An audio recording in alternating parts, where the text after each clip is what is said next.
So what I thought we would do is just go straight into group discussion to begin with. And as I said to you yesterday, we'll do it in two stages. I suggest for the first part of the discussion, you look up to page 52, which is where there's a natural break, where it says the faltering equivocity of the world. Okay? The reason for looking at it in stages is that it will encourage us to look in detail at the text, to cite particular passages, and to linger over particular phrases. All of that is a good thing, I think, with regard to this sort of exercise. So would you like to start off doing that for, say, 15, 20 minutes? And then we'll pull some ideas together.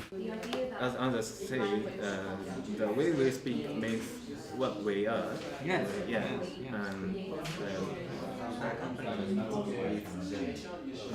We Japanese people very easy to It's had an impact on her life. She wasn't Jewish. These things Does she deny it entirely? I mean, what she's reacting to there is this idea of being called in no other way. Yeah. Okay, let's have some sharing of thoughts about what you've been talking about then, please. And would anybody like to start off from something early on in the section you looked at? We could go if you want. Yes? Well, on page 42, Yes, thank you. I think page 42, probably the third paragraph towards the end, when she talks about if one is attacked as a Jew, one must defend oneself as a Jew. But then Kassan says, but it is important to understand, as Arendt herself points out, that this response is political, purely political, and there is no essentialization, no naturalization, no substance, just simple predicate.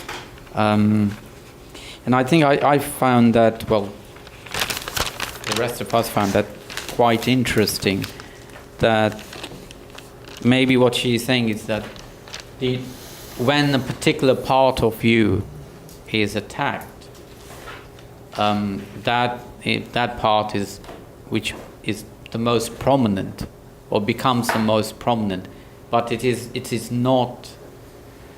I think it only becomes prominent because it is attacked, and if it wasn't attacked, you would not say, right, I'm a Jew.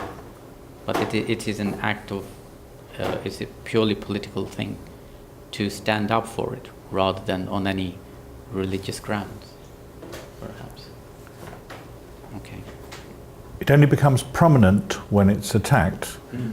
Would she go further and say it only becomes real when it's attacked? Because she's resisting the idea that it's an essence. So does this particular identity only exist in the context of the political? That is, people agreeing with you or taking exception to you or arguing with you and so on. Well, I don't know, to be honest with you. The section is called assigning identity, a political predicate and not an essence.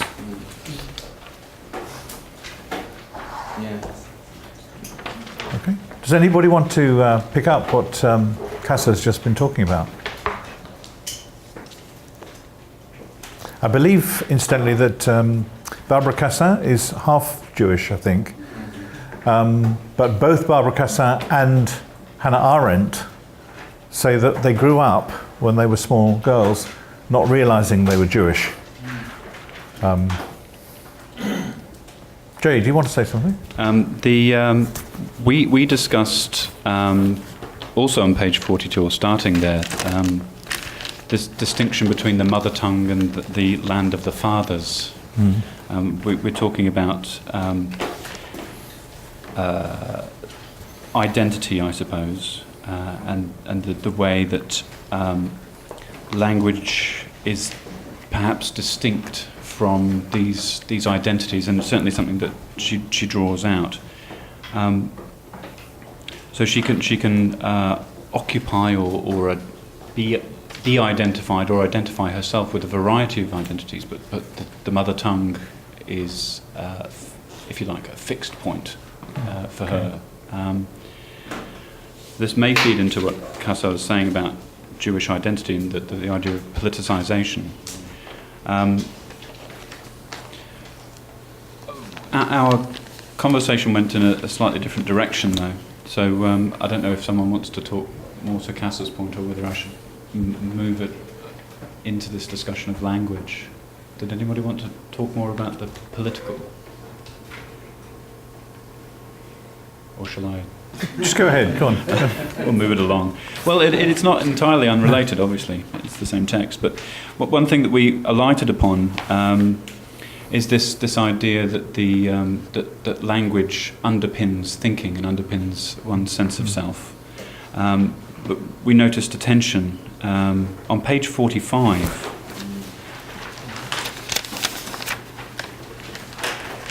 She talks about it's the second paragraph, being in 1943, being a refugee, the simplicity of gestures, the unaffected expression of feelings that the mother tongue allows, one to have this unaffected, effortless, unforced expression. But further down that paragraph, she says, 34 years ago, so this is some time later, the mother tongue is the only thing you keep with you from the old country. I've always tried to keep this irreplaceable thing intact and alive. And the act of trying implies effort, implies that this is now forced, that this is something that she has to work at. And she goes on the next page, I've always consciously refused to lose my mother tongue. So she's now trying very hard. What we were talking about is... What's the page again, please? I'm sorry. Page 46 there. Okay. Is can you separate the language, as she has done, from the Volk, from the place which has generated this language? So you said folk, you mean the people? Yeah, yes, the people. Sure. Yes.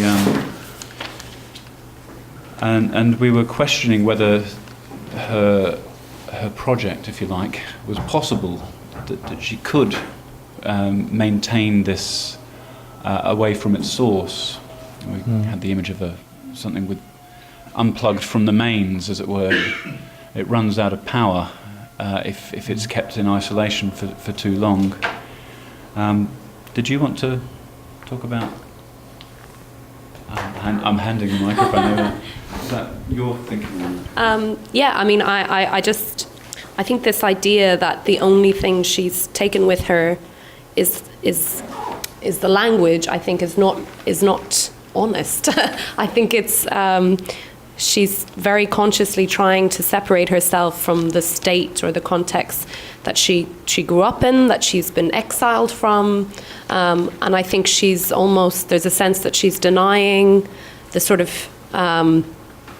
the aspects of that which constitute, in a sense, her identity, as language also does.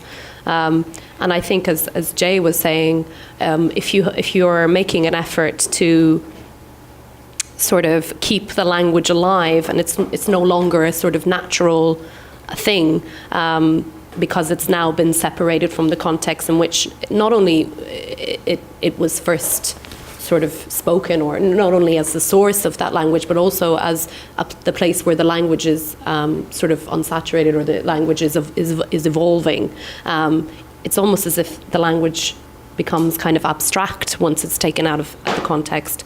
And so I think and she talks on page 44 about being the conscious pariah, standing outside of all social connections, and how this is sort of the height of intellectual achievement, is to be able to do this. And I just wondered, if, coming back to Paul's paper yesterday, if there's something slightly inauthentic about that, just to throw that word into the mix. So I don't know if she can maintain this distinction as much as, yeah. Just to go off on that point, she states earlier in the paper that she has no nostalgia for pre-Hitler Germany. What is left, the language remains, but it seems to us at least, that she has a nostalgia for the language, in effect. It is worth saying she wouldn't have been isolated as a German speaker in New York this time. I mean, obviously the influx of people from speaking German had come on for a long time. And the influx of Jews into New York around that time would have been enormous. So there'd be plenty of other people speaking the language authentically. Does anybody want to follow up on that? I want to make a comment. For me, I think there's something that is not said about her, because she was a German person, and she was betrayed by her fatherland when she was exiled for being a Jewish. And as you said in the beginning, that she didn't know she was a Jewish until she grew up, and she didn't learn Hebrew as a child. That is something connected with this idea of being Jewish as well. And there is another thing about being Jew. The Jewishness is passed on by the mother, it's not by the father, it's by the womb. And she talks about her connection with the German language then, but once she got to the United States, she tried to learn Hebrew, but then she couldn't. So I don't know how she negotiated being a Jewish, not speaking Hebrew, and being the one, for being a woman, she was the one who would pass on the Jewishness beyond. And I think there's an omission there in a certain way. Oh, omission? Yeah, yes. yeah. At least I felt that. Okay. Anybody, please? Yes, go on. Yes, I would like some non-institute education. We have quite a few words here, so Go on then. Take Give the microphone back. There are quite a few interesting points to make here. Right.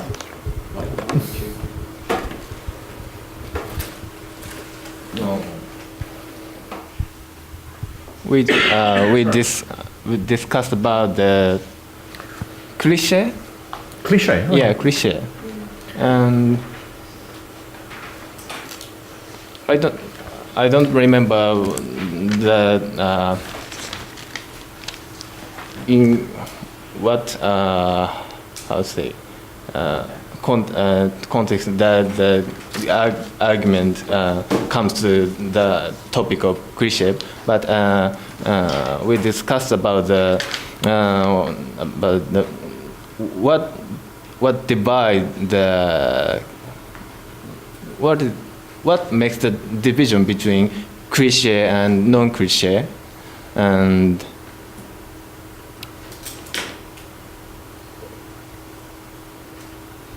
this is my opinion in reading this text. For example, in page 47, there is an example of Eichmann, and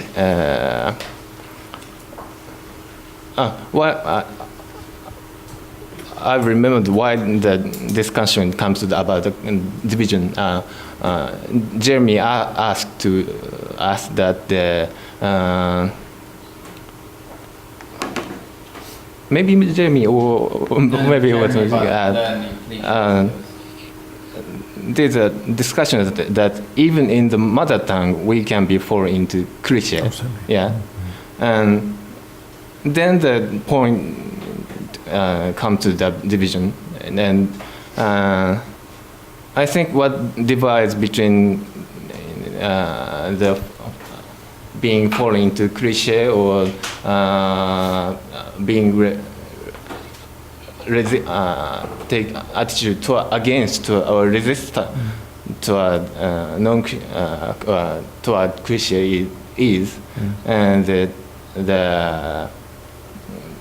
very productivity or inventiveness. And my interpretation is that the cliche attitude is that, for example, Eichmann is in the attitude of complacency in his own terminology as a specialist.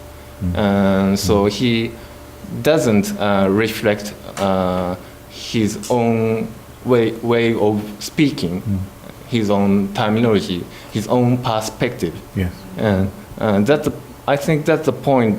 What the division between cliché and non-cliché. Okay. Yeah. So he doesn't speak in his own voice. Yeah. You could say. Yes. So especially the 7th lines of page 47, there's a sentence that as Anders underscores, we become the way we speak. Yeah, this is a very striking sentence, I think. Thank you.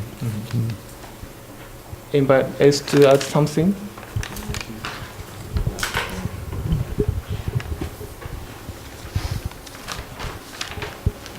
This is my opinion.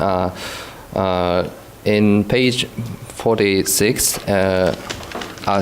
page 45, Arendt said that the mother tongue means naturalness of reactions or the simplicity of gestures. Maybe she understood that if people preserve their mother tongue, they got the naturalness of reactions. But I wonder if we get the mother tongue, then we avoid the cliches or the banality of evil. Yeah, I don't think so. But yeah, that's a very nice point. You're saying This that is my if we opinion. stay with the mother tongue, yeah, we don't necessarily avoid yeah, evil. Yes. Okay. Yeah. Or cliché. yeah. Very nicely put. Yeah. Thank you. About my opinion, so I think cliché represents a static relation, as we talked former days, and he mentioned about the suspending as a foreigner from cliché. Then, for example, even though that means at the page 47 and the three line, the productivity, inventiveness, and authority one display in one's language comes to be cut off the more one forgets. But I think then so it makes different. How to say? Even though it is cut off, but it represents another shape of the cliché. Then I think it means she says that the productivity and inventiveness and authority can be decreased in some way, but it represents another different way of the cliché. So I think it can be another way of productivity. Okay. So what she says is that in the mother tongue, there is the possibility of invention. That Yeah. means something new coming into the language and to thought. And so you're saying that should be a resistance to cliché. Is that right? That should prevent cliché. About that, resistant to cliché. In mother tongue, within mother tongue, it can be resistance to cliché. Okay. But as a foreigner, about using cliché. Okay, I still have to think about that. Okay. You think that even in the reproduction of cliché, there is a possibility of inventiveness, productivity. So I think what he describes goes against what she describes here. Okay. Yes, I agree. They're saying different things.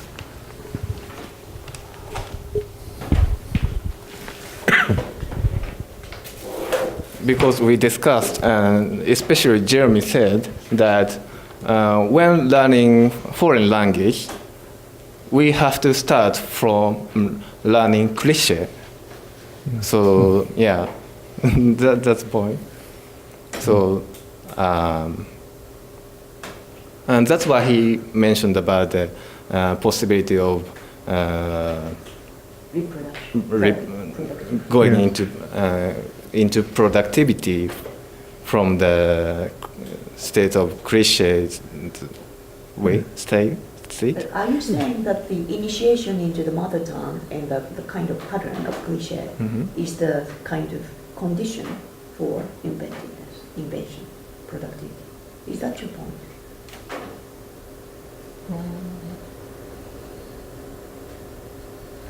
I got the impression what she describes here about the cliché is rather more sort of critical attitudes for the stagnation of the language itself. Yes. But I think what you discuss, I don't know whose opinion it is, but I got the impression what you try to say, especially what Shusuke tried to say, is that the kind of the cliché, in a way, is necessarily condition for invention. Is that what you're trying to say? Difference between the what one has as a cliché. The difference between what regards as a cliché and what actually one has a cliché, what one has the image towards a cliché. The difference between those can be a factor for the productivity. Okay. Yes. Do you want to say, Jeremy? Anything? Sure, about your experience. I don't know if this is relevant. I want to put a caveat because an American learning Japanese by his own will is very different than a German exile never going home. So this probably, I realize the privilege of this comment, but my point was on these sentences is that it seemed to be that when you learn a foreign language, or when you are confronted with your mother tongue and another language, that if you take the cliches, then the productivity, inventiveness, authority all die. And my point was that you have to first learn those cliches. That's the only way into that, and that's the first step. And then once that is in place, then the inventiveness is possible. I don't think it resides on some essential protecting the mother tongue. I'm not sure how you could get to the space of inventiveness without first learning that side and then stepping back into the tension between the two of them. That was my experience from learning Japanese. Jeremy used the word caveat, Latin word which means warning. Okay, he's giving a caveat, a warning. Yeah, Adrian, take over, please. No, I think it's interesting at the end of this section because Kassan sort of then links it to the problem of cliches in other languages as well, and having sort of identified the mother tongue as a sort of focal point for invention in languages, she is then sort of asking just the kind of thing that Jeremy was saying, well, how once, even with a foreign language, how do you get beyond the cliche? How does that become a living or a lived-in language? And this is specifically linked to the problem of English as the global language. This idea of globish, and in what respect that is a language that can be inhabited, or is it just a language of cliche? What do you mean by cliche in a sense? I think I don't know what a cliche is. I think that's the problem that I'm having. What can you give an example? I mean, is it just a generalized notion that's kind of devoid of meaning? I mean, are we talking about idioms here? I mean, I'm just very confused. Well, sometimes you're talking about idioms like travel broadens the mind. People say that and repeat it. So there are phrases we say over and over again which become comfortable phrases but emptied of meaning. That's the central idea, I think. But then it's become broadened in this discussion to something rather more, where people cannot have their own thoughts. So the officialese, the language of official bureaucracy or whatever, that Eichmann speaks very well in German, that dominates his mind. So what's the cliche in learning a new language? What are these cliches? In learning a new language, well, I think what you meant is that when you learn a foreign language, you learn to say, my name is Paul. I live in London. You learn all those things that have no substance to them, but they're easy to say. You know, they're familiar structures. You're learning the structures rather than something meaningful. Do they have no substance? I think so. You meant foreign language learning, I think, did you, when you were talking? Yeah. There seems to me a big difference between foreign language learning when we say stupid things like that and it doesn't matter, that it doesn't mean anything because we're learning the structures. But it's very different for a tiny child coming into language for the first time. And that doesn't seem to me to be cliche, even though it's repetition. But do you want to, I'm talking too much, do you want to carry on over there? Yeah. Also in regards to that, at the top of the page 48, and she talks about language and responsibility and decoupling. She made an interesting point in regards that the German language will still be a mother tongue for exiles, but not for ordinary Nazis. And because at that point, I think the German that was spoken by the Nazis became kind of a propaganda. And then she comes back to that thing about language, the responsibility of the use of the words, and linked to the political as well.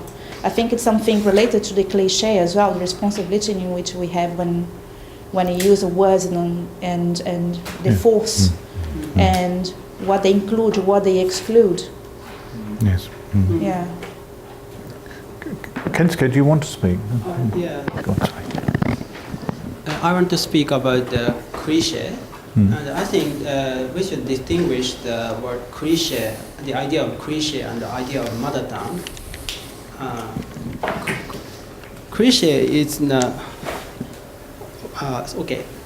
In our discussion, I think we discussed the difference of idea of poetry or invention in language, and yes, you want to? Page 46. Yeah. In page 46, the second paragraph from the bottom. But what is it that makes the tongue the mother tongue? Perhaps the possibility of invention, poetry, this making of language is naturally bound up with the mother tongue. And we are talking about this passage and the idea of poetry. The poetry means creativity of language and to speak beyond the cliche is a kind of poetry. But there is a difference between poetry and translation. In Hannah Arendt's case, Hannah Arendt speaks English in German accent. That is a kind of translation. And Hannah Arendt German inform or enrich the English cliche, and that is a condition of breaking the cliche and producing the creativity. Okay. Yeah. Naoko wants to say something. I just want to follow up what Kensuke mentions. I agree with you that we should make a distinction between mother tongue and cliche, because on page, at the bottom of page 47 and 48, she says something like, if invention is really something proper, at the bottom, page 47, if invention is really something proper to oneself, like a mother, then one would have to conclude in good logic that one's mother tongue is no longer mother tongue as soon as one no longer invents anything in it. And I think what she tries to say here on page 47 or 48 is the at the top of 48, she's talking about reflective or critical judgment. So I think that even within mother tongue, if one is devoid of the occasion to be critical and reflective, that becomes cliche. Yeah. So I think what Jeremy mentions about is a kind of on a different level. You are talking about the acquisition of language, but I think what she discusses here is even within mother tongue, there could be a space for become critical and inventive. But in when one uses mother tongue, if it falls into this pattern of non-reflective, uncritical, cliche, it deprives of the occasion for inventive and productive. Am I right? Can I connect this to Hannah Arendt case? Yeah, Hannah Arendt speaks English in German accent in America, and that makes her alienated or exiled in America because her English is very strange for American.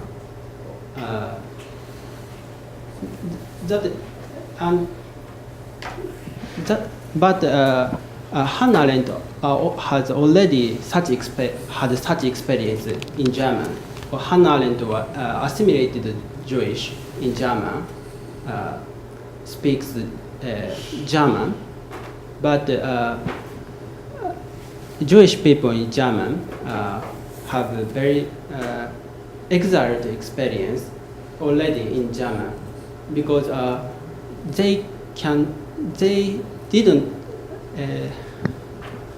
they were not feel at home to speak German because German word already has a performative effect to exile Jewish people. I think there is an analogical structure between Arendt speaking English in German accent and Jewish people speak German in Germany. That's very nicely put. Okay. Can you tell me the time? Because I think possibly we should move. It's 11:30 and not 10:35. 10:35. Would you like to give a lecture about this? No. I want them to talk. So would you prefer to have a general discussion about the rest of this now, or would you like to have discussions at the tables? Do you have a preference? Tables? Tables. Yeah. Go on there. I think it is more people. Yes, I agree with you. Yes, okay. So go to the second part of the text then, and talk at your tables, and if we can squeeze in 10 minutes at the end to share a few comments, we will do. Okay, thank you. Instead of Java, is from English can be So what in particular do you find interesting about this passage? The experience of Arendt. Yeah, this part was Java.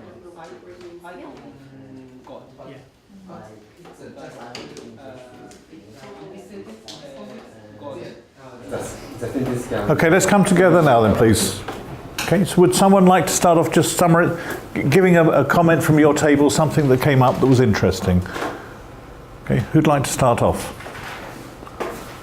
Jutta, do you want to say anything? I'm interested in page 58. Yeah. Page 58.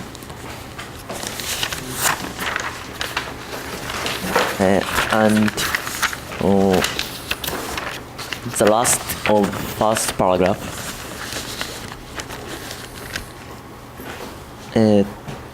This is reflected in the way they go about classifying things.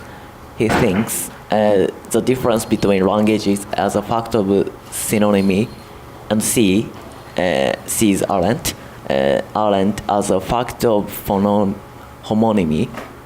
Says so. I think this has relation to this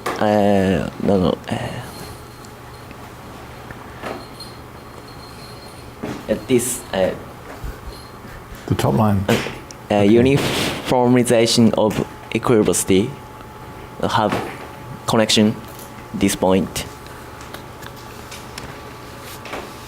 And next paragraph, what is most remarkable is that the equilibrity is not simply located between languages, but from one language to the other, but within a single language. I think this means equilibrity is located language and this not only this static point, but also one language to the other language to this dynamic point. in this dynamic point, the equivalence exists. Please help me. Right, can you help me? So, I think what you're saying there is that that even if you were to have a single language, even if you were to homogenize the language, you still wouldn't get a uniformity, because even within a single language there would be different expressions and different associations within it. So this idea of the uniformization of language under totalitarian regimes, I suppose, is an impossibility. Okay. Is that what you're saying?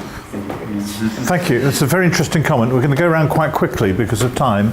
So, on this table, does anybody want to say something, please? Right, I'll come back to you. On your table, would you say something, please?